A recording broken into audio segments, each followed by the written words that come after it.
Value diri merujuk pada cara seseorang menghargai dan memandang dirinya sendiri.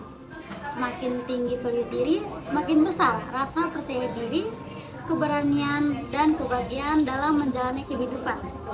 Meningkatkan value diri dalam kehidupan ini adalah proses yang membutuhkan waktu, tetapi sangat berharga untuk kesejahteraan pribadi.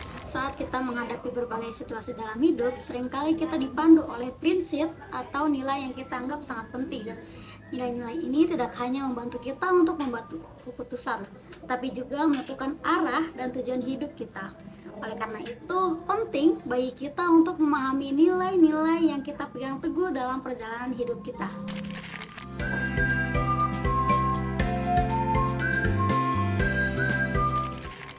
Nah, sekarang saya sedang bersama dengan Kak Moizatul Hasanah atau biasa disebut dengan Kak Maya. Beliau ini merupakan mahasiswa UIBC yang sangat-sangat cantik sekali. Karena selain beliau cantik, beliau juga aktif di beberapa kegiatan kampus. Tentunya beliau merupakan salah satu seorang ketua Maskopis atau HMJ Maskopis di UI Bangsa Cirebon. Baik Kak Maya, apa sih prinsip yang paling utama Kak Maya dipegang teguh dalam hidup Kak Maya itu apa? Sebenarnya kalau berbicara prinsip banyak ya, cuman yang paling saya utamakan dalam hidup adalah dimana kita bisa saling menghargai dan memahami satu sama lain. Kita sebagai manusia tentunya tidak bisa hidup sendiri ya, pasti kita kan harus menggantungkan hidup kita juga kepada orang lain, walaupun emang dimana lingkungan sosial kita juga kayak menuntut kita untuk bersosialisasi.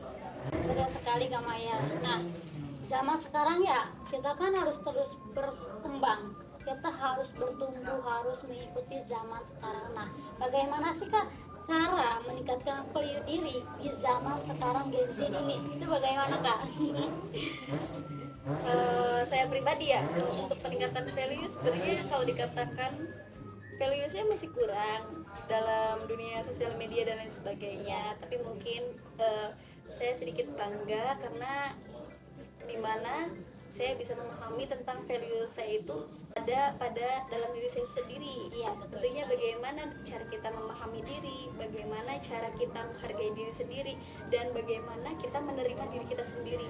Kadang emang ada beberapa orang yang tidak bisa menerima dirinya sendiri hingga terjadilah sesuatu frustasi yang dinamakan frustasi Apalagi di zaman sekarang ya Kak. iya betul sekali Kak. Karena apalagi anak muda, ketika anak muda yang tidak bisa menerima dirinya sendiri dengan kekurangan dan kelebihannya, maka gampang sekali menjadikan berpikiran mereka itu gampang depresi. Oke, itu mungkin karena kan zaman sekarang iya pasti selalu apa-apa itu depresi, benar nggak Kak Maya? betul, apalagi sekarang kan ada sosial media ya yang mempengaruhi cara berpikir mereka. Jadi mereka itu tergantung berpikirnya, apalagi moodnya itu tergantung dari sosial media, entah itu dari akun-akun yang tidak bertanggung jawab gitu.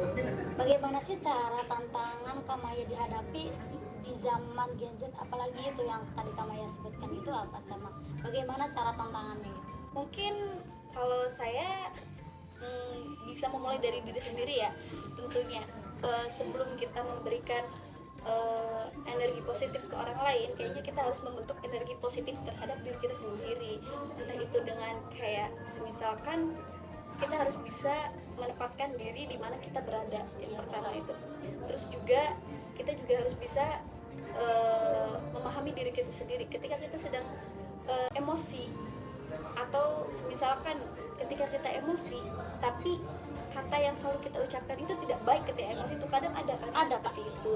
Nah, mungkin lebih baiknya kita menjauhi dari orang-orang terlebih dahulu karena untuk meredakan emosi. Kalau misalkan emosinya udah mereda, barulah kita bergaul dengan orang lain. Jangan sampai orang lain yang nggak tahu apa-apa ya kita curahkan emosinya kepada orang yang nggak tahu apapun tentang kita gitu kan, kayak kesannya juga buruk loh gitu. Nggak baik juga nanti untuk kedepannya. Mungkin menahan emosi, menahan diri, kita juga harus berprasangka baik juga terhadap orang lain. Ya Kak, karena setiap seseorang itu pasti punya tantangannya, baik tantangan besar maupun tantangan kecil. Nah, keterampilan apa yang menurut Anda itu paling penting di dalam hidup? Itu apa? Keterampilan soft skill itu apa? Yang penting itu komunikasi menurut saya, karena dari komunikasi ya, dari cara kita menyampaikan, dari cara kita mengambil kesimpulan, dari cara kita berbicara dengan orang lain, itu bakal menjadi nilai penting dalam hidup.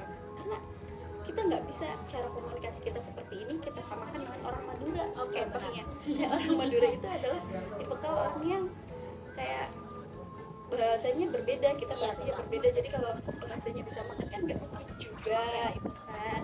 Jadi yang penting kita harus belajar komunikasi di mana kita berada, dan kita juga harus bisa memposisikan diri kita sesuai dengan tempat yang sedang kita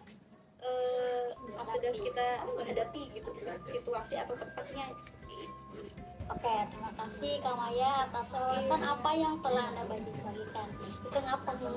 Di tengah pesatnya perkembangan dunia digital, pasti harus memiliki soft skill yang baik, sangat membantu kita untuk tetap relevan dan efektif dalam berinteraksi serta bekerja sama dengan orang lain.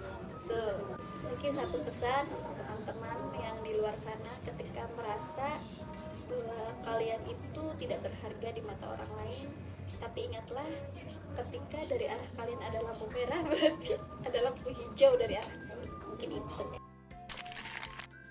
Setiap tantangan yang kita hadapi dan setiap langkah yang kita ambil untuk terus berkembang, baik itu dalam mengasah keterampilan, belajar hal baru, atau mengaplikasikan pengetahuan yang sudah ada, semuanya adalah bagian dari perjalanan menuju versi terbaik dari diri kita.